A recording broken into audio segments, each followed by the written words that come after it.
Primary বিদ্যালয়ের শিক্ষকদের প্রত্যেকটা কাজেই সরকার ব্যবহার করে। কেমন? জাতীয় নির্বাচন থেকে শুরু করে শিশু জরিপ, তারপরে ভোটার তালিকা হালনাগাদ সব কাজ সরকারি প্রাইমারি স্কুলের টিচাররাই করে। কিন্তু মানের বেলায় কি সরকারি প্রাইমারি স্কুলের শিক্ষকরা 13তম। তাহলে আমরা এই 13তম গ্রেড থেকে আমাদের 10ম গ্রেডে উন্নীত হলে আমাদের অর্থনৈতিক দাবির পাশাপাশি আমাদের যে সম্মানটুকু, সেই সম্মানটুকু আমাদের ফিরে আসবে। আমরা যে 3য় শ্রেণীর কর্মচারী, সেখান থেকে আমরা মুক্তি পাবো। আমাদের এক দফা এক দাবি, আমাদের 10ম গ্রেড দিতে হবে। আমাদের এটাই একমাত্র বর্তমান সরকারের কাছে দাবি। এই আর কি বলবো? শামীমা আক্তার শিউলি।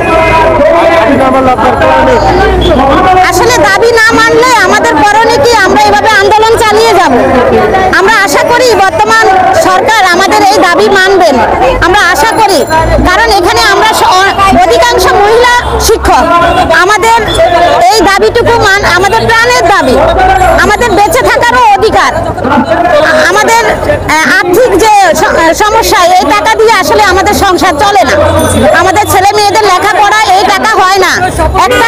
একটা ছেলে যখন হাই স্কুলে উঠে তখন তার বেতন কত?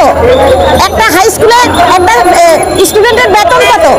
1000 টাকা। তাহলে আমাদের যে বেতন, এই বেতন দিয়ে কি আমাদের 8 জন 6 জনের সংসার চলে না।